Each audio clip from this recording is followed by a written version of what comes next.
So just getting back to it now, show you this. This puts me in such a good mood. Look at all that countryside, like it's incredible. But yeah, like it's just let me turn that around. Just getting back to what I was talking about, like it might be something I pick up later on because it's tricky, you know. I just wanted to show you something while I was out and about. Well, he doesn't want to leave now. Staying firmly planted.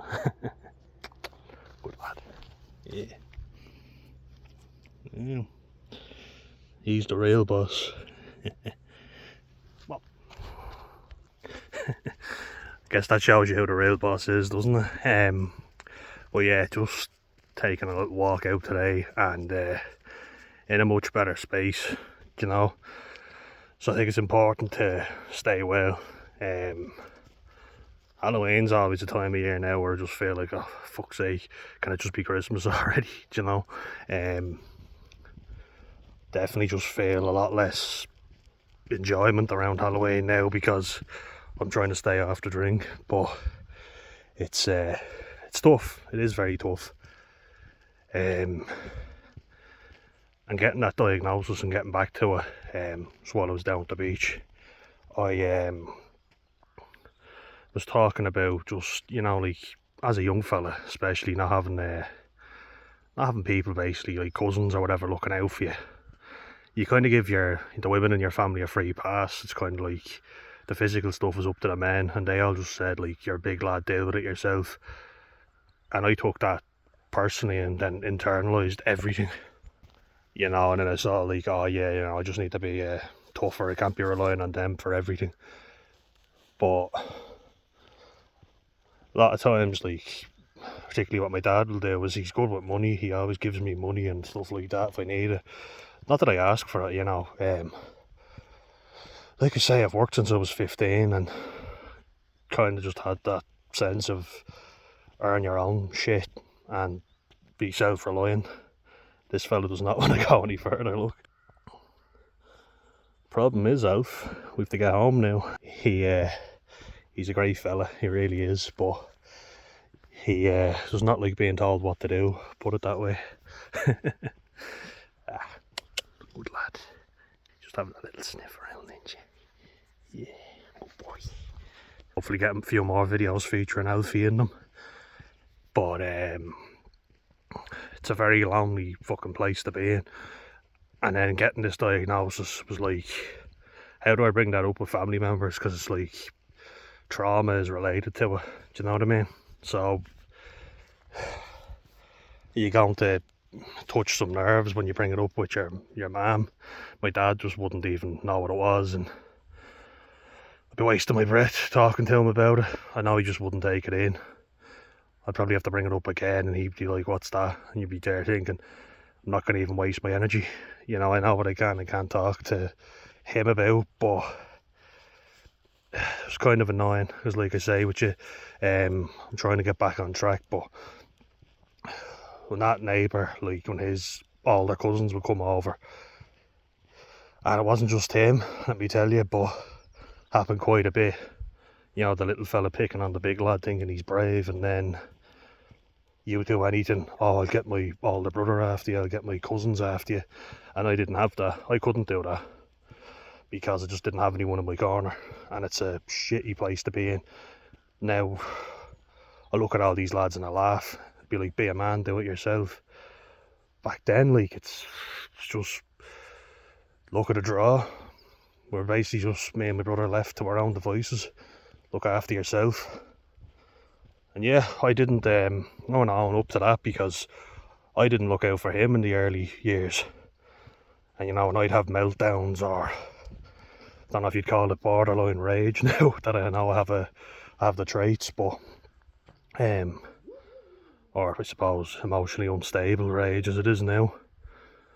There's a few dogs in the area. But it is very tough. And so this lad comes up to me, right, and he hits me with a stick, and he hits me again. I'm like, please stop. And the fourth time, like, he hit me, I turned around and I decked him, like I just dropped him.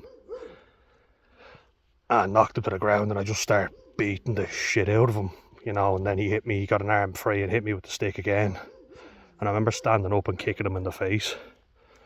Just, you know, so that'll give you an idea. And my idea was, fuck this guy.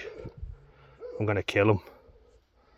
My mum said it to me years later, and the reason I know it was 4 times is because she can have a very selective memory, and she'll bring that up and be like, I watched it happen. And this was Halloween time, by the way, so it's probably a bit triggering. I was a young enough age at this stage, but you know, it's just kind of like you watched it and then you didn't do anything. You came out when I got on top of him and was kicking the shit out of him, literally. He didn't shit himself, but I got dragged away, and like that'll just give you an idea.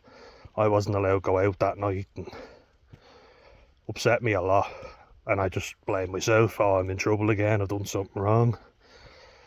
And like I say, my family have a lot of great qualities, and this isn't a shit on them parade. Like I say, I wish I could have been a better older brother growing up.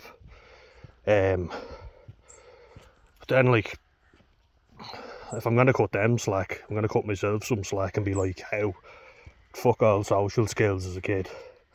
I had to develop them myself. The dad, who was never around, he comes, he goes, he leaves. So, I mean, it's easy to see how one of the core symptoms would have developed, you know, a fear of abandonment. And that does make sense, you know. I do definitely have that. Like, I've begged people before, oh, please don't leave me alone, you know. I always afraid everyone would eventually leave me.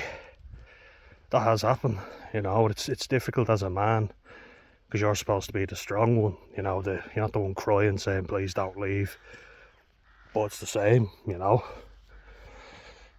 The core symptoms are the same. It's just, I guess, that men are more physically violent and women are more, you know, verbally violent, if that's even a thing. And I think in today's society as well, at least I was taught this, you know, it's violence is bad, violence is never the answer. And I'm there thinking, okay, but then am I supposed to just sit there and get verbally abused and poked, you know, and not do anything about it? Because like I said before, with my autistic symptoms, it was basically non-verbal. You know, I couldn't use my words. I didn't like being around people because it was too overwhelming. I still don't like dealing with their bullshit a lot of the times, but it's challenging for me. I just taking some good fun. Yeah. This puts me in a good mood, I'll tell you. Yeah. But yeah, just did that there because pulled myself back, stopped myself getting overwhelmed. You know, it is upsetting, very upsetting. It's like your way is wrong, you know. And you've got adults saying, why are you so aggro? Parents looking at you like, oh, you're a fucking lunatic. This kid getting in trouble again. My parents, like, fighting with each other, arguing, and me being like, you know, it's all my fault. I still blame myself for my dad leaving, even though I can see like it's not my fault, you know, that kind of way. But yeah, like, I do blame myself, because I'm like, I had significant challenges, and if I didn't have them, everything would have been perfect. In fairness, my mum has said multiple times, no, they wouldn't have been.